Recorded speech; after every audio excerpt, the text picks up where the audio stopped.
Breaking news Medak MP Raghunandan రావుకు మరోసారి బెదిరింపులు వచ్చాయి.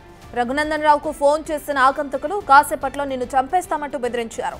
తమ టీంలు హైదరాబాద్ లో ఉన్నాయి, దమ్ముంటే కాపాడుకో అంటూ హెచ్చరించారు. బెదిరింపు కాల్పై ఎంపీ రఘునందన్ పోలీసులకు ఫిర్యాదు చేశారు. అయితే 2 నంబర్ల నుంచి ఆయనకు ఫోన్ చేసినట్లు తెలిపారు.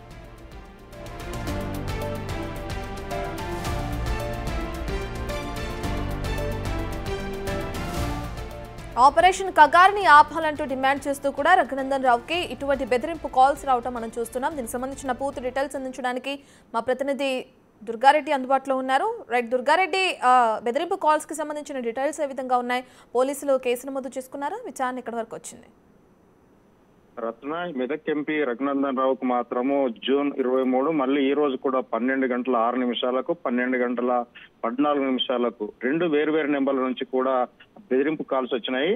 ఆపరేషన్ కగారు, మావోయిస్టులపై నిషేధం ఆపివేయాలని చెప్పి ప్రధానంగా డిమాండ్ వ్యక్తం చేస్తూ అతన్ని ఈ రోజు మాత్రం ఆంధ్రప్రదేశ్ సంబంధించిన 5 టీములు హైదరాబాద్ లో తిరుగుతున్నాయి, నిన్ను ఖచ్చితంగా మరి కాసేపట్లో లేపేస్తామంటే కూడా హెచ్చరికలు చేయడంతో పాటు ఇటీవలని అంటే జూన్ 23 ఎప్పుడైతే మొదటి కాల్ వచ్చిందో ఆ రోజు నుంచే ఎస్కాట్, ఆ తర్వాత మావోయిస్టులు బెదిరింపుకు సంబంధించిన వాటన్నిటి కూడా పూర్తిగా విచారణ చేపట్టి మాత్రం ఎస్కాట్ వాహనంతో పాటు ఆ రక్షణ భద్రతకు సంబంధించిన మాత్రం పెంపు జరిగింది. ఆ తర్వాత డిఐజీతో పాటు సంగారెడ్డి, మెదక్ జిల్లా ఎస్పీలకు కూడా అప్రమత్తం చేయడం జరిగింది.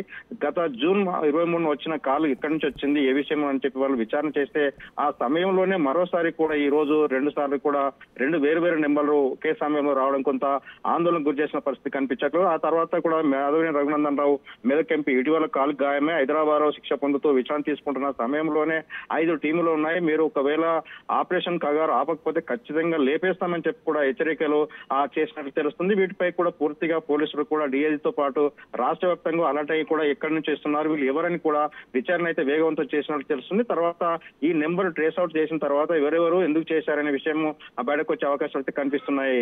రత్న, దుర్గారెడ్డి, 2 నంబర్స్ నుంచి కాల్ వచ్చిందంటే 2 నంబర్స్ నుంచి మాట్లాడిన వ్యక్తి ఒక్కరైనా, అంటే వేరు వ్యక్తులు కాల్ చేశారా? ఆ కోణంలో కూడా పోలీసులు దర్యాప్తు కొనసాగుతుందా? అయితే 2 నెంబర్ల నుంచి వచ్చిన వ్యక్తి కూడా చేసిన వ్యక్తులు అంటే వేరు ఇద్దరు ఉన్నట్లుగా తెలుస్తుంది. అక్కడ మాట్లాడింది మాత్రం ఒకరే అని చెప్పే పరిస్థితి అయితే మనకు కనిపిస్తుంది.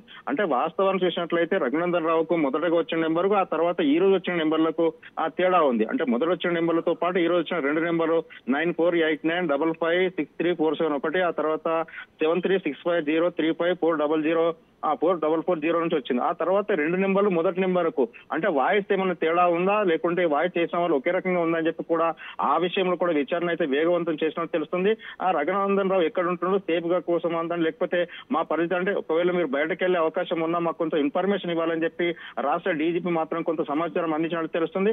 చేసిన వాళ్ళు ఆంధ్రప్రదేశ్ సంబంధించిన వాళ్ళ, లేకుంటే ఇతర రాష్ట్రాలకు సంబంధించిన వాళ్ళ, ఆ తెలంగాణకు సంబంధించిన వాళ్ళు, లేకుంటే ఈ కాల్స్ ఎక్కడి నుంచి వస్తున్నాయని చెప్పి కూడా ఆ ట్రేస్ అవుట్ చేసే ప్రయత్నంలో మాత్రం నిమగ్నం అయినట్లు తెలుస్తుంది. ఏదేమైనా సరే ఈ కాల్స్ ఫేకా, లేకుంటే వాస్తవమేనా, లేకుంటే ఆ జరుగుతున్న పరిణామాలు అంటే ఆపరేషన్ కగార్తో పాటు మావోయిస్టుల నిషేధం ఆపివేయాలి, ప్రధానంగా మీరు ప్రధానమంత్రితో డిమాండ్ వ్యక్తం చేయాలి అని చెప్పినట్లు మాధవి రఘునందన్ తో మాట్లాడినట్లు తెలుస్తుంది. ఈ విషయంపై పూర్తిగా ఇటు పోలీసులు కానీ లేకుంటే మెదక్ ఎంపీ రఘునందన్ రావు కానీ వెల్లడించాల్సిన అవకాశం అయితే కనిపిస్తుంది. రత్న, రైట్, థ్యాంక్ యూ దుర్గారెడ్డి.